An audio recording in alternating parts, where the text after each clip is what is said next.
here to go through. We're going to be bringing in John Lai, who's the CEO of Pet Vivo Holdings.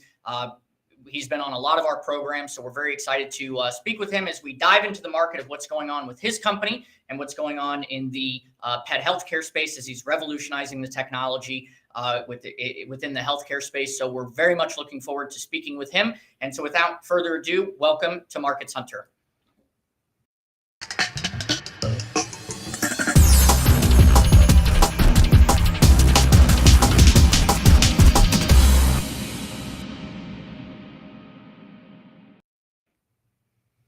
Welcome everyone back to Markets Hunters. I am your host, Hunter Gaylor, and joining me live today is John Lai. I'm going to bring John Lai in. He's the CEO of Pet Vivo. Great to have you back on the program. How are you today, sir? I'm doing well. I'm glad to be on here, Hunter. So, John, I'd like to really hit the ground running. I want to go back to an article, a press release that came out on August 7th as we're kind of moving in. And you just recently announced your results for the first quarter ending in June 30th. And I'd like to take a little bit of time setting up. We've been through a lot over the past 2 quarters of this year. And I think it's important to note some of the things that have gone on from you announcing Dr. Jeremy Kaplan, who joined your Pet Vivo Holdings as the research director. And of course, that was a key addition for the research and development of your team, along with the fact that you've achieved a record more than 450 veterinarian clinics across 47 states, where you're expanding the spring product and development and obviously started the human aspect of it. So let's go to the quarter ending, and then I'd like to dive into a couple of questions, John. Sure. So we announced comparable quarter year to year. It was a little over 100% gain. We were looking for better traction. What happened was, they had some turmoil at turnover at MWI. And we talked about this in last earnings call, where we had Spencer Bright up, the former VP of sales and supply chain. And he talked about how they're getting things straightened out and refocus, and they have. We're seeing the pickup in sales again from the previous quarter from MWI. Well, I mean, and is that just a testament to the fact that you're seeing all of these new veterinarians, as the release said, 450. In fact, I think the exact number is 450 clinics across 47 states. And you are, quote, rapidly approaching the elite status of distribution of our life-changing product, Spring with Osteo Cushion, to 500 clinics. And that was a quote by you back on July 20th. So what are your comments on something? I mean, that's incredible. So if you look at us back when we first signed on MWI, we were approximately 50 clinics. So from October of 2022 to June of 2023, because we were over 450 in June of 2023, because we get the reports once a month of all the clinics that are ordered for the month, and we see new clinics from MWI as well as us. I would suspect we're over the 500 right now. I don't have the reports yet. They'll come to us, real soon. Also, we're in 47 states. So with that being said, it kind of alters my marketing strategy from focusing more now on social media, driving the various successes we're having to the consumers and the vet techs, because they will now help us push into the veterinary clinics where they're asking their vet about the product, and hence the vets will be looking onto our website and contacting our salespeople. And we're actually seeing that in the Northeast United States, because we did do I don't want to say a pilot, but we did launch and push aggressively in that area, and we got really good traction. If you look at Long Island and New York City, we're picking up very good clinics. So we're getting good traction into the major cities within the United States now too. Well, no, I think that's incredible. And I just want to add out for, the viewing audience, you have a pipeline of over 17 products for the treatment of animals and people. And that's a portfolio of over 19 patents, which protects the company's biomaterials products, production, process, and methods of use. And of course, your leading product of that is Spring, which we've seen take off from a global perspective, if you will, especially in the equestrian marketplace. So I think that's a testament to where this can go, especially with 47 states. And, our condolences goes out to those in Hawaii right now because of the recent fires that have gone on. So we hope that people are safe there. But when we look at this, John, one of the things that it notes is with the total number of vets, including small animals, that are now offering your product, how much has this grown? Because you said from 50 to now closer to 500 now. I mean, in that short period of time, that's an incredible growth trajectory. Where do you see it going from here? Well, I feel it's going to accelerate from the standpoint is that peer review published paper we talked about, I think on the last show, Yes. written by Dr. Grubb. I think vets are starting to kind of look at that and say, hold it, she's saying this could be frontline use. And what frontline use means really is, you got choice of NSAIDs or Spring or something else that's, first use.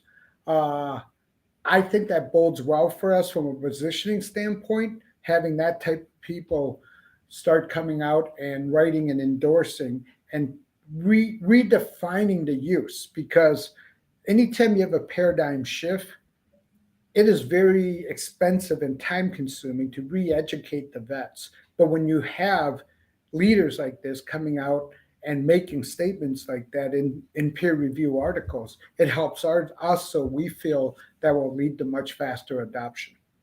And keep in mind, the NSAID market in the United States, that's the gold standard first product that every vet uses, is about 385 million a year. Wow. Yeah, that's incredible market. I mean, we've seen a lot of game-changing drugs in the marketplace that have recently come out. We don't need to name any of the competitors, but when you get the human version of the product, if we just look at the OA market, and we won't get into certain drug names, John, but if we just look at the OA market, you're looking at over a $240 billion market. And even if you were able to capture just 1% of that, that's a tremendous value that would just obviously, when you look at the amount that you have, what the current stock price is, that potential, the writing's on the wall. Would that be a correct analysis? Yeah, that was part of the strategy when we went and got all the analysis by the CROs, independent CROs, for our portfolio and which products we want to pursue within the human market. And our dog studies, our horse studies, all that reinforces the likelihood of this product having similar results in the human side of the market. So the Ethos study, we had the first cohort completed end of March. The other version has been completed and will be presented at a pretty major conference first week of October, I think. I think that study will establish cruciate injuries in the area of 65 to 70%, where we had very good improvement. And in theory, you're looking at that translating into the human market. Probably 65 to 70% of the people may not need to have surgery if they got injected with Spring. So that's a significant cost savings to the healthcare system, as well as to the consumers that don't have to dish out $35,000, $40,000 for a ACL replace or a repair versus having the Spring and then rehabbing. Well, right. I mean, I just want to give a comparison here.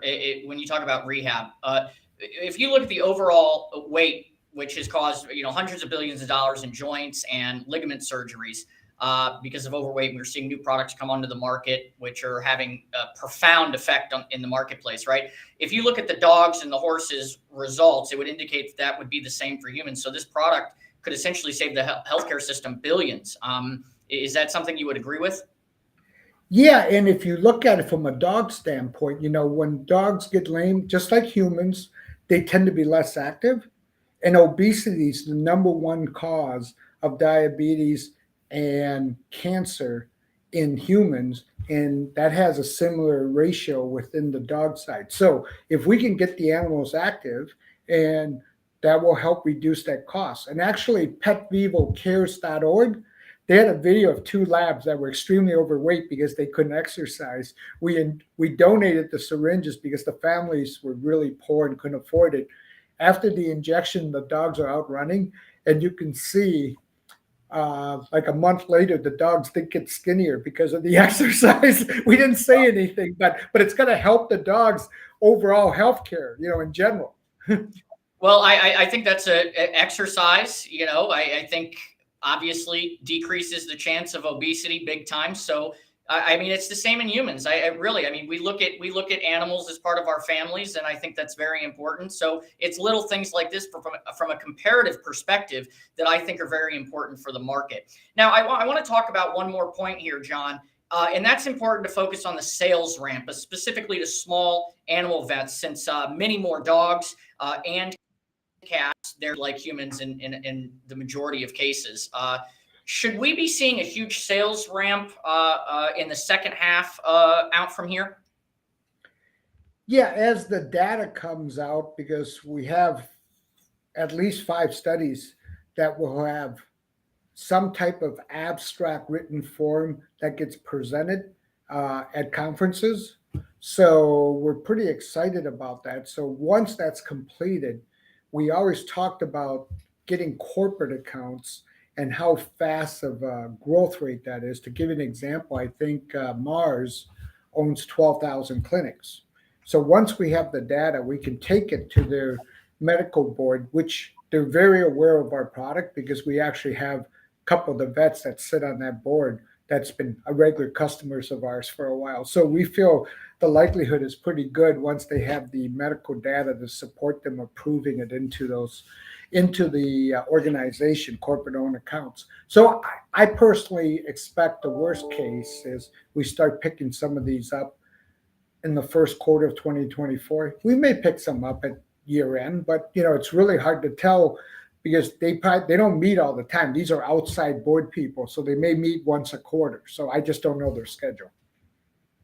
Well, no, and I obviously with the fact that you've got numerous clinics across all these different states within the U.S., and then obviously the potential global impact from an equestrian perspective, and even a pet market on a global rollout as well, is tremendous. So it's going to be very interesting to follow, how the rest of this year plans out, John. So we're very excited about that. I'll give you the last line here. Anything else that I know we're looking forward to the peer-reviewed studies. We're looking forward to obviously the conferences. We're following you on LinkedIn and Twitter. And I just want a special note here while we have you, the PetVivoCares.com. I really encourage everyone to go to that. They really do some good work.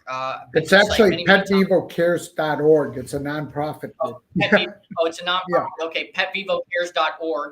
And we'll make sure we put those links in the description below as well and link it on the new X.com, which is Twitter. It's the same places. It's fine. But John, any last points that you'd like to cover here in closing? Well, I think the next 12 months is going to be very exciting for our company as well as multiple pet owners, because I think they're going to see there's very good alternatives out there to save them costs and not have the multiple side effects in terms of using spring with osteocushion technology.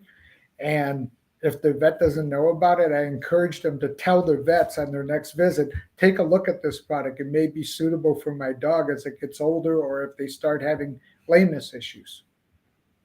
Well, I think that's a good note. And I'll just say here in closing, John, it's always a pleasure to have you on the program. But the social media aspect is very important. So if you're taking pictures of your dog or your cat and you're seeing any type of ailments, as we've had guests on the past that have been vets that are users of the Spring product and work very closely with Pet Vivo and do a lot of these studies, it's always important because when you take those videos to your vets, you can share and show the positive effects that Spring's having. So we're really looking forward to that viral community reaching out to grow the veterinarian community as well. So we're excited for that. So there you have it, folks. John Lai, CEO, Pet Vivo. Thank you for being here on the program. I hope everyone finds the discussions intriguing, and we always dive deep. I mean, these are the discussions. They're enlightening, informative. We've been following Pet Vivo for a long time, and I'm excited to see the human aspect of this. I really am, just from a markets hunter perspective. So, John, Always a pleasure to have you on the program. Thank you, Hunter. Thank you, John. And there you have it, folks. John Lai, incredible, insightful discussion as always, making incredible progress in the marketplace. So we're going to be following that. Don't forget to join us here live. We're across all channels. We're getting a new studio set up, so we're going to really be going out to the market strong with a lot more new content. Make sure you follow us, like, and subscribe on Markets Hunters. We're on LinkedIn. We're on Instagram, x.com/Hunter Gaylor. That will take you to the Markets Hunters podcast. Without further ado, we appreciate you joining. And as always, it's Market Hunters, and this is where you go to get the best information with a lot of opportunities to consider right here, coming to you live.